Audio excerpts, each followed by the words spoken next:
आज लोककलावंत दिव्यांग निराधार संघर्ष समितीच्या उपोषण मंडपास आम्ही भेट दिली।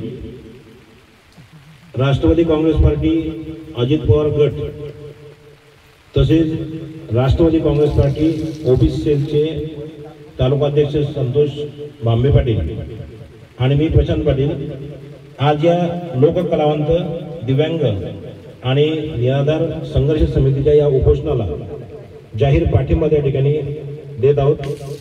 या उपोषणाला भेट दिली असता उपोषणाला बसलेले संदीप बोरकर भाऊ यांच्या मागण्या अतिशय रास्त आहेत।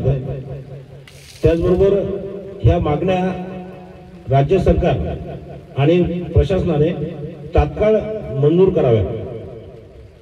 आज या उपोषणाचा परिपाक म्हणून महाराष्ट्र राज्याची कॅबिनेटची जी बैठक झाली, विधान परिषदेच्या उपसभापती निलमताई गोरे यांच्या अध्यक्षतेखाली व महाराष्ट्र राज्याचे सांस्कृतिक मंत्री श्री आशिष शेलार यांच्या उपस्थितीमध्ये या मागण्यापैकी प्रमुख मागणी जी आहे की लोक कलावंतांसाठी एक स्वतंत्र महामंडळ स्थापन करण्यात यावं, ती मागणी आज मंत्रिमंडळाने त्या ठिकाणी चर्चेत घेऊन लोक कलावंतांसाठी एक स्वतंत्र महामंडळ स्थापन करावं अशी त्या ठिकाणी घोषणा केलेली आहे।